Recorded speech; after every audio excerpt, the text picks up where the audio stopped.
MLA అభ్యర్థి బొగ్గు రమణమూర్తి ఇంటింటా తిరుగుతూ సూపర్ 6 పథకాలను ప్రజలకు వివరిస్తూ అభివృద్ధి సంక్షేమం చంద్రబాబు నాయుడు పాలనతోనే సాధ్యం అంటూ మే 13న జరగబోయే ఎన్నికల్లో సైకిల్ గుర్తుపై ఓటేసి అత్యధిక మెజారిటీతో ఎమ్మెల్యే అభ్యర్థిగా తనను, ఎంపీ అభ్యర్థిగా కింజరాపు రామ్మోహన్ నాయుడును గెలిపించమని ప్రజలను అభ్యర్థించిన బొగ్గు రమణమూర్తి.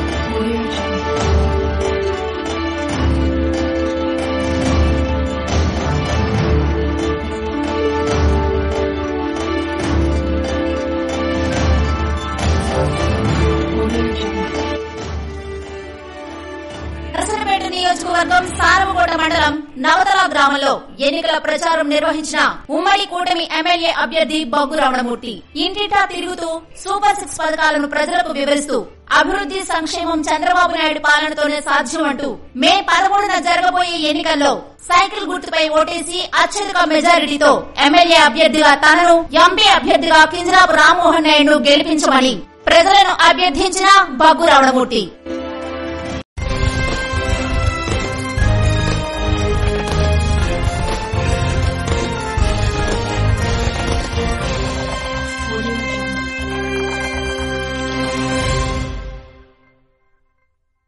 నర్సనపేట నియోజకవర్గం సారవకోట మండలం నవతల గ్రామంలో ఎన్నికల ప్రచారం నిర్వహించిన ఉమ్మడి కూటమి ఎమ్మెల్యే అభ్యర్థి బొగ్గు రమణమూర్తి ఇంటింటా తిరుగుతూ సూపర్ 6 పథకాలను ప్రజలకు వివరిస్తూ అభివృద్ధి సంక్షేమం చంద్రబాబు నాయుడు పాలనతోనే సాధ్యం అంటూ మే 13న జరగబోయే ఎన్నికల్లో సైకిల్ గుర్తుపై ఓటేసి అత్యధిక మెజారిటీతో ఎమ్మెల్యే అభ్యర్థిగా తనను, ఎంపీ అభ్యర్థిగా కింజరాపు రామ్మోహన్ నాయుడును గెలిపించమని ప్రజలను అభ్యర్థించిన బొగ్గు రమణమూర్తి.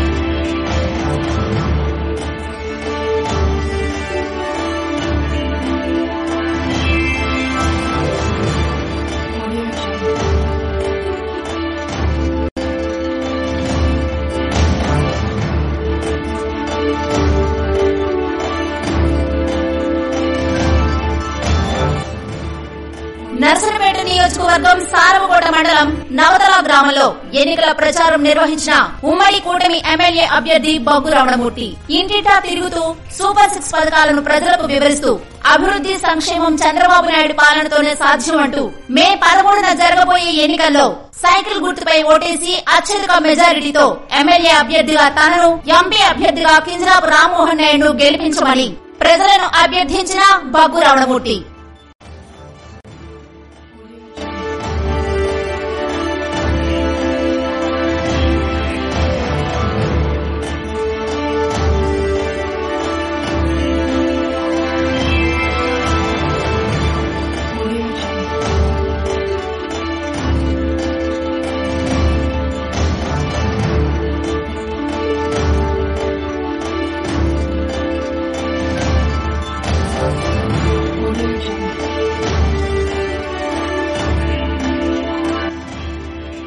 నర్సనపేట నియోజకవర్గం సారవకోట మండలం నవతల గ్రామంలో ఎన్నికల ప్రచారం నిర్వహించిన ఉమ్మడి కూటమి ఎమ్మెల్యే అభ్యర్థి బొగ్గు రమణమూర్తి ఇంటింటా తిరుగుతూ సూపర్ 6 పథకాలను ప్రజలకు వివరిస్తూ అభివృద్ధి సంక్షేమం చంద్రబాబు నాయుడు పాలనతోనే సాధ్యం అంటూ మే 13న జరగబోయే ఎన్నికల్లో సైకిల్ గుర్తుపై ఓటేసి అత్యధిక మెజారిటీతో ఎమ్మెల్యే అభ్యర్థిగా తనను, ఎంపీ అభ్యర్థిగా కింజరాపు రామ్మోహన్ నాయుడును గెలిపించమని ప్రజలను అభ్యర్థించిన బొగ్గు రమణమూర్తి.